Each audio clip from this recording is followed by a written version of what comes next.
Welcome to the person you want to be. I am your host, Eric Teplitz, bringing you today another solo edition of the podcast. This is an audio essay entitled How to Build Self-Discipline. Have you ever set a goal for yourself, taken some action in that direction, and then lost your resolve before achieving it? Great. That means that you're not an AI, you're a human being. And this audio essay is for you. Whatever your unrealized goal might have been, losing 30 pounds, writing a book, cleaning your house, I am willing to bet that self-discipline was a necessary component of achieving it.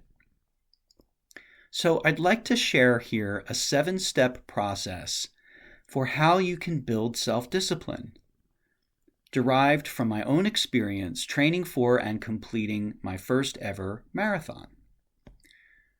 Note that these steps can be directly applied to many other goals, not just finishing a 26.2-mile foot race.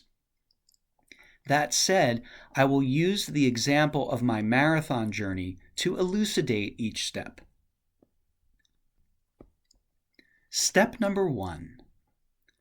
Decide that something is worth doing. This step is deceptively simple. For the first 30 years of my life, the thought of running a marathon held less than zero appeal to me. Running for 26.2 consecutive miles? That sounds like torture. Why would anyone voluntarily do such a thing? But a little over a year later, sure enough, I signed up for the LA Marathon. So, what changed? Well, in the interim, I had purchased a mountain bike and really enjoyed riding it from my apartment to the beach, which then led me to doing some longer rides. That got me curious about doing a short course triathlon. By short course, I mean specifically the distances of a half-mile swim, 18-mile bike ride, and 4-mile run. I trained for and managed to complete this despite my seriously subpar swimming skills. This was a significant personal achievement, having never before done a race of any kind. It was such a positive and life-affirming experience that soon after I started to wonder what else I might be capable of. Browsing one day at a bookstore, I picked up a copy of a book called The Non-Runner's Marathon Trainer and read the introduction. I was intrigued and inspired. I purchased the book and went right home and registered for the LA race. The point here is that in my case, it took 31 years before I decided that running a marathon was something that I felt was worth doing. How do you know if something is worth doing for you? I would argue that you need to want to do it, or want the reward or experience it will bring you so much that you are willing to commit to it. You have to be willing to embrace everything about it that might and likely will be uncomfortable. So it can't be an arbitrary goal, or in my opinion, one that someone else sets for you. It has to mean something to you deep down. This will be necessary in order for you to be able to see through the remaining steps. Step number 2. Come up with a realistic schedule. You will need to schedule the time to regularly incorporate the work required to reach your goal. You cannot just rely on your excitement or motivation because these will come and go. A schedule means you are to do the work on a given day. Put in the time, reps, etc., not because you feel like it, but because you are honoring your commitment to yourself. In my case, coming up with a schedule was easy because it was already outlined in a single table on page 2 of the Non-Runner's Marathon Trainer. The authors prescribe a 16-week training program consisting of 4 runs per week, each one listed on the table by mileage. All I had to do was work backwards from the date of the race and follow the weekly schedule, including the chapter readings. The most important feature of whatever schedule you come up with for yourself is that it is realistic, based on your knowledge of yourself and the specifics of your current situation. For example, I knew that the only way I was going to ensure the completion of my weekday runs was by getting up super early and fitting them in before work. After a full day at the workplace, all bets were off as to what I might have energy and willpower left for. So, getting up early to run is exactly what I did. This sometimes meant saying no to activities that would keep me up late or otherwise interfere with my plan.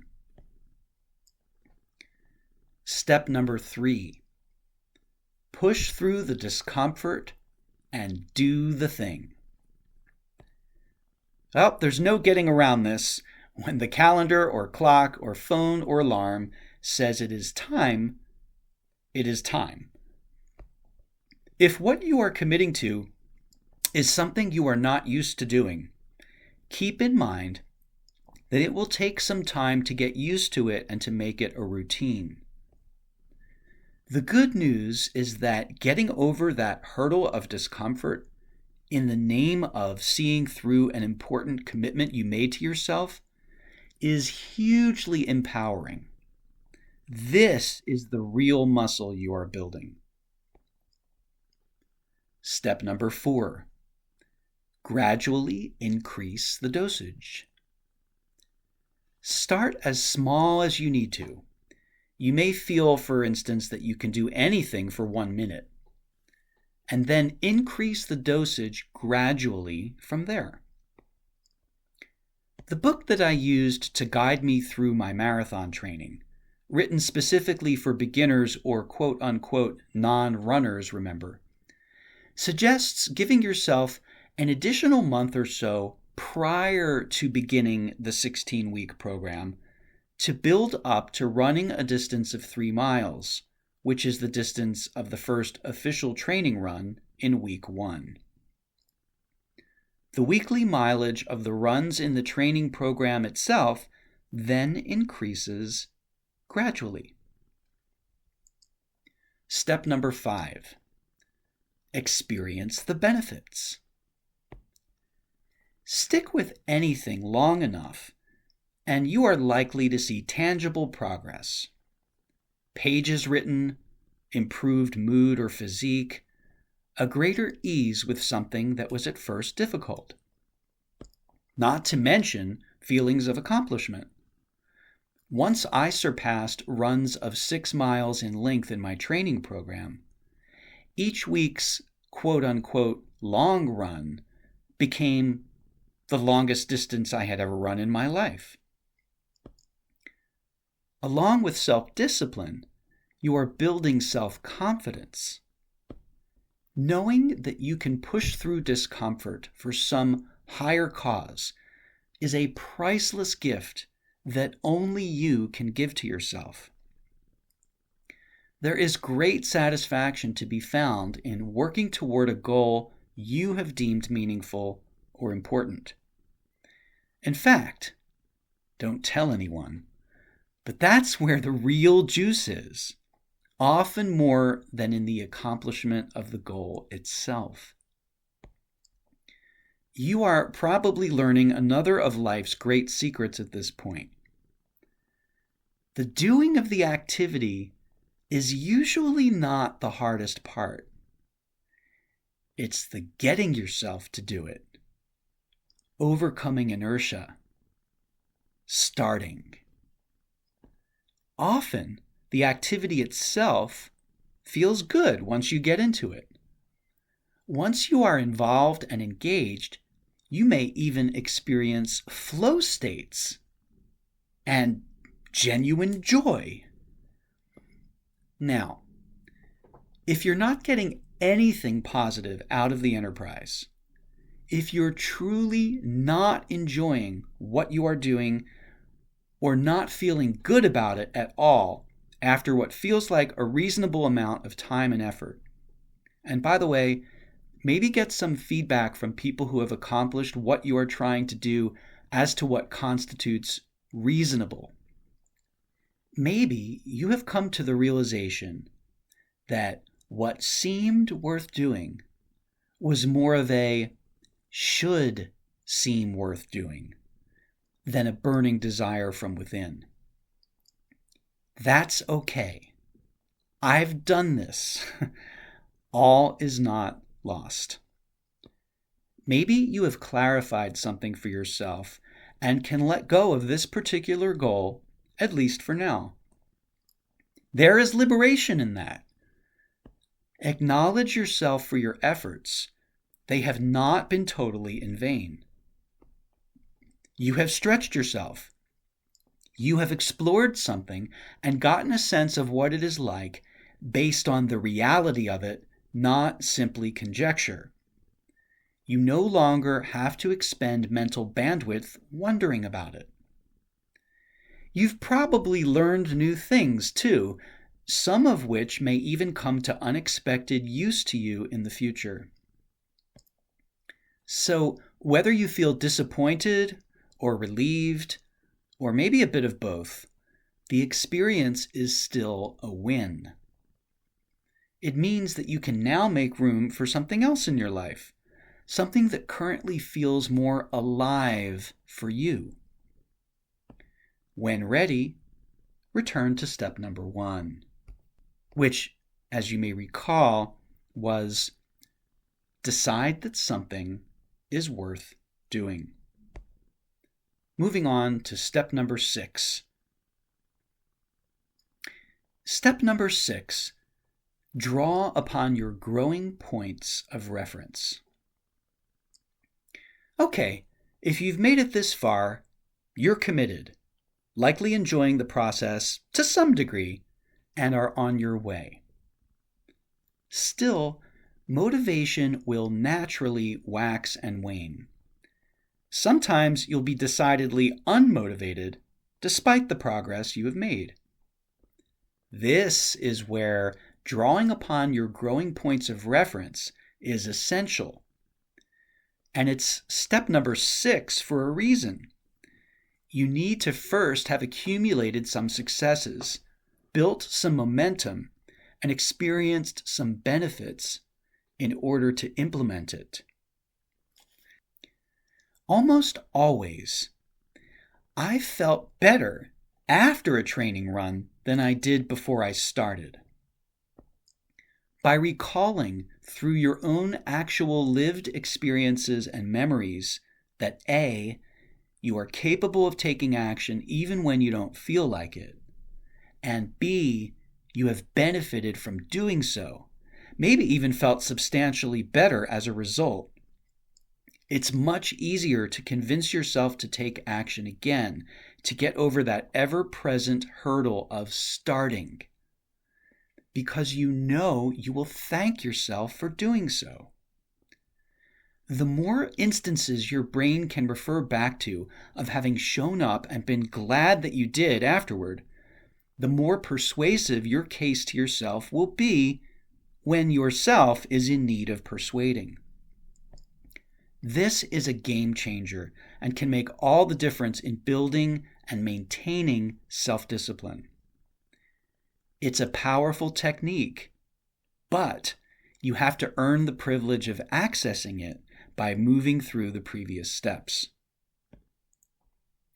Step number 7, feel discomfort when you're not doing the thing.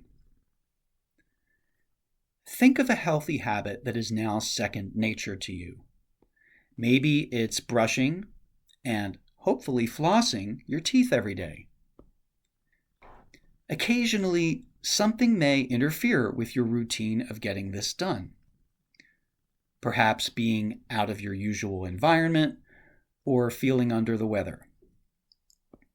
With an ingrained habit, you will likely start to feel antsy if too much time passes without your having done it. Congratulations! You've made it to step number 7, feeling discomfort when you're not doing the thing. It might appear to someone else who has not habituated this particular behavior to be a remarkable display of self-discipline. She's so consistent, brushing her teeth every day. Amazing! But in fact, it does not require a great deal of will for you to get yourself to brush your teeth. It's practically automatic because it has become a bona fide habit.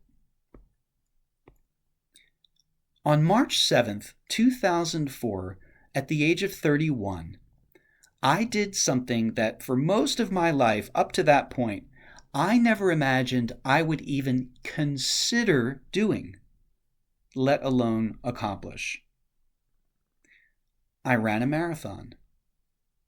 Here's an excerpt from my journal entry the following morning. I did it! Yesterday, I ran and finished the 19th annual Los Angeles Marathon. One of the hardest things I've ever done in my life. The last 3 to 4 miles were excruciating. But I did it! The spirit of the whole scene was incredibly positive. I was amazed at all of the well-wishers, cheerleaders, and volunteers giving out water, etc. Truly heartwarming and human race affirming. Lots of folks saw my name on my bib and cheered me on. I tried to sprint at the very end, anticipating an adrenaline surge, but it simply wasn't there. I don't even know how I managed to jog that last 1.2 miles. I tapped into something way deep, possibly even beyond me. Probably even beyond me. I was nearly in tears towards the end and at the end. And had I reunited with someone there at the finish, I probably would have been. What an experience. An amazing challenge, physically and mentally. For many people, completing a marathon is a one-and-done goal or experience. Nothing wrong with that at all. But in my case, I kept going. I was hooked.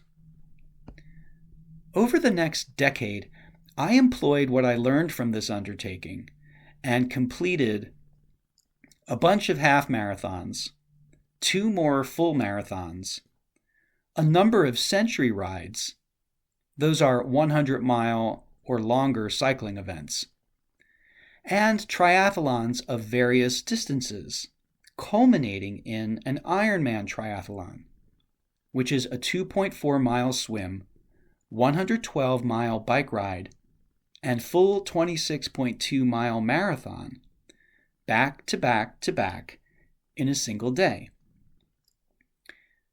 The Ironman, by the way, took me 3 attempts to complete. If you had told my younger self that I would accomplish any of these things, I would have told you that you were absolutely, unquestionably, and certifiably out of your mind. And yet,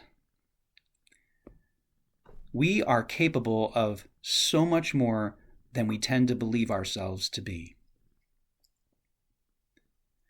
The 7 steps I have just outlined can help you build the self-discipline needed to accomplish any number of goals. Even in cases where some modification of these steps, or the wording of them, may be necessary, the underlying principles will still apply. So those 7 steps, once again, are: step number 1, decide that something is worth doing. Step number 2, come up with a realistic schedule. Step number 3, push through the discomfort and do the thing. Step number 4, gradually increase the dosage. Step number 5, experience the benefits. Step number 6, draw upon your growing points of reference. And finally, step number 7, feel discomfort when you're not doing the thing. While self-discipline may seem like an elusive trait, it's really nothing more than the manifestation of ingrained, helpful habits. It is a muscle that is built through showing up repeatedly for something you have determined to be important or meaningful, and it's yours for the building. I will leave you with this quote from Will Durant. Quote, "We are what we repeatedly do. Excellence, then, is not an act, but a habit." Unquote.